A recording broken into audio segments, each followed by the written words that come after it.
In this video, I'm going to show you how you can easily remove phone number from your iPhone. Be sure to watch the video to the very end so you don't make any mistakes, and of course do not forget to like this video and subscribe to my channel. Thanks guys! So let's get started, and first off head over to settings, then scroll down until you find phone.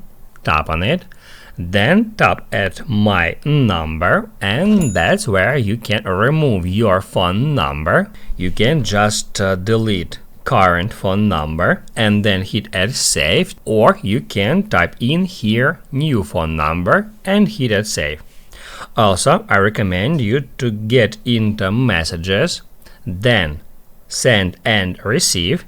As you can see, I got two different contacts here, my phone number and email address. And then I recommend you to uncheck mark that phone number at the very top. It says that this number will no longer be used for iMessage and FaceTime on all your devices. You can still use it for regular phone calls and SMS. If you want to remove phone number from iMessage, hit add remove. That's how it's done.